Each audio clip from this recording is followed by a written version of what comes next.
હવામાન વિભાગની આગાહી પ્રમાણે બનાસકાંઠા રેડ એલર્ટમાં પલટાયું અને આખરે સતત 2 દિવસથી મેઘરાજા રીઝ્યા। પાણીની જે રીતના બનાસકાંઠા વાસીઓને જગતના તાતને જરૂર હતી એ પ્રમાણે વરુણ દેવે પાણી તો આપ્યું, પરંતુ ક્યાંક જગતના તાતને તકલીફ પણ આપી છે અને એ તકલીફ છે આ બાજરી। ચોમાસાની સિઝનમાં આ બાજરીનું વાવેતર કરવામાં આવતું હોય છે। અહીંયા આપ જોઈ રહ્યા છો આ બાજરી પાણીમાં તરી રહી છે।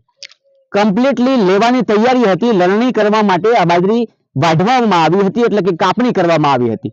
હવે આ દાણો અને આ જે ઘાસ છે સદંતર નિષ્ફળ ગયું છે અને આનું વળતર ખેડૂતને કોણ આપશે એ ખેડૂતનું સૌથી મોટું દર્દ છે।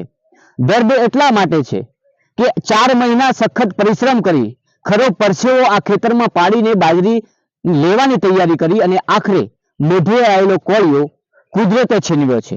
ત્યારે કહેવું પડે છે કે જ્યારે કુદરત રીઝે છે ત્યારે અપરંપાર આપી દે છે, ને જ્યારે રૂઠે છે ત્યારે મોઢે આવેલો કોળિયો પણ છીનવી લે છે। આ દશા છે દિયોદર અને લાખણી તાલુકાના ખેડૂતોની કે જ્યાં મોટા પ્રમાણમાં ચોમાસામાં બાજરીનું વાવેતર કરવામાં આવે છે, એરંડાનું વાવેતર કરવામાં આવે છે। મારી પાછળના દ્રશ્ય પણ કહીશ મારા સાથી મિત્રને કે બતાવે। અહીંયા પાછળ એરંડાનું વાવેતર કરેલું છે, આ પણ પાણીમાં ગરકાવ છે। અહીંયા સતત પાણી પડ્યું રહે તો આ પણ એરંડા બળી જવાના એની પણ ભીતિ સેવાઈ રહી છે। હાલના જે દ્રશ્યો છે આ દ્રશ્યો છે બાજરીના અને આ બાજરી પાણી ઉપર તરી રહી છે। દ્રશ્યો સીધા બતાવવાની કોશિશ કરીશ કે આવા દ્રશ્યો આ જગતના તાતના ખેતરોમાં ફેરવાયા છે અને આ બાજરી હાલમાં લેવાની તૈયારી હતી ત્યાં જ મેઘરાજાએ પલટી મારી અને જ્યારે જરૂર હતી ત્યારે સખત 1 મહિના સુધી આ જ મેઘરાજાએ વરસાદની રાહ જોવડાવી આ ખેડૂતો પાસે અને જ્યારે પાક લેવાની તૈયારી હતી અને ત્યારે જ વરુણદેવ રીઝ્યા છે। આમ તો જગતના તાતને પાણીની જરૂર છે, કારણ કે અહીંયા ભૂગર્ભ જળ બનાસકાંઠાના ખતમ થઈ ચૂક્યા છે, પાણીની ખૂબ જ જરૂર છે, પરંતુ ક્યાંક ને ક્યાંક ખેડૂતનું દર્દ પણ સમજવું ખૂબ જરૂરી છે। મારી સાથે કેટલાક ખેડૂતો જોડાયા છે, એમની સાથે આપણે ચર્ચા કરીશું। કાકા શું નામ છે? વર્ધાભાઈ। વર્ધાભાઈ, કેટલી બાજરી વાવી હતી? બાજરી વાવી હતી 10 વીઘા। હાલમાં આ જે પાણીમાં તરી રહી છે એ 10 વીઘામાં તરી રહી? 10 વીઘામાં તરે। અને આ તો લેવાની તૈયારી હતી? આ તો વાઢવાની બાજરી વાઢીને હવે ખોટવાની હતી, ખોટીને લેવાની હતી પણ પાણી આવીને ભરાઈ ગયું। તો હવે વર્ધાજી આ જે બાજરી છે આમાં તમને શું લાગે કેટલું નુકસાન થયું? નુકસાન મને 1,00,000 ની 4 થઈને 50,000 ની બાજરી 1.5 લાખ નું હાલમાં નુકસાન થઈ ગયું મને। આમાં કોઈ કામ આવે ખાવામાં? કોઈ નહીં, ઢોરાને નહીં, અમાને નહીં।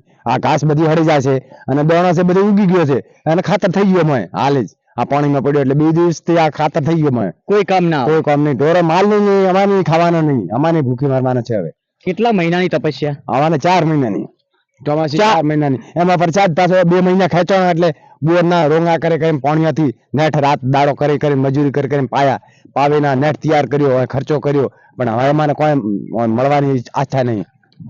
આ છે જગતના તાતની વેદના। 4 મહિના સુધી પરિશ્રમ કરવો પડે, અનાજ જ્યારે ઉગાડવાનું હોય ત્યારે ખરો પરસેવો પાડવો પડે છે, ત્યારે આ અનાજ પેદા થાય છે।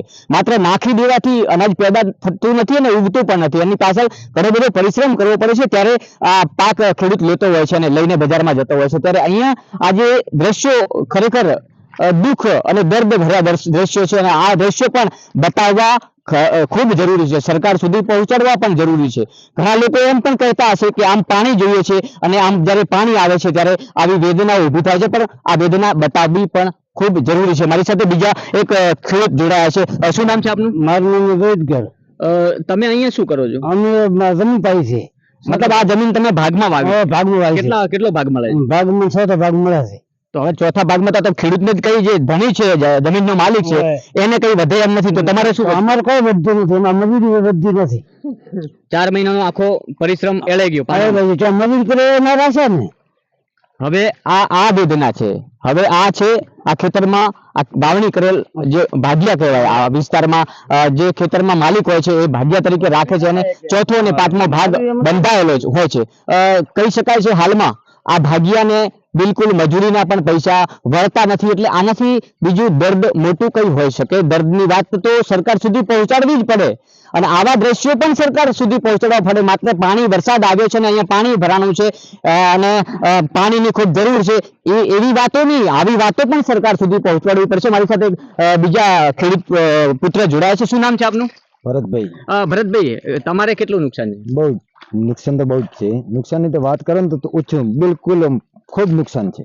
આ બાજરીની હાલમાં હાલને લેવાની તૈયારી હતી પાક બધો નિષ્ફળ ગયો, ચારો નિષ્ફળ, દોણો પણ નિષ્ફળ, બધું ખર્ચો કરીને કમ્પ્લીટ કર્યું હતું અને કમ્પ્લીટ લેવાનું ઓરે હતું, બરોબર, દોણો લેવાની તૈયારી હતી અને હાલ બધો દોણો ઉગી ગયો છે અને પાકમાં પાણી ભરાઈ ગયું છે બિલકુલ.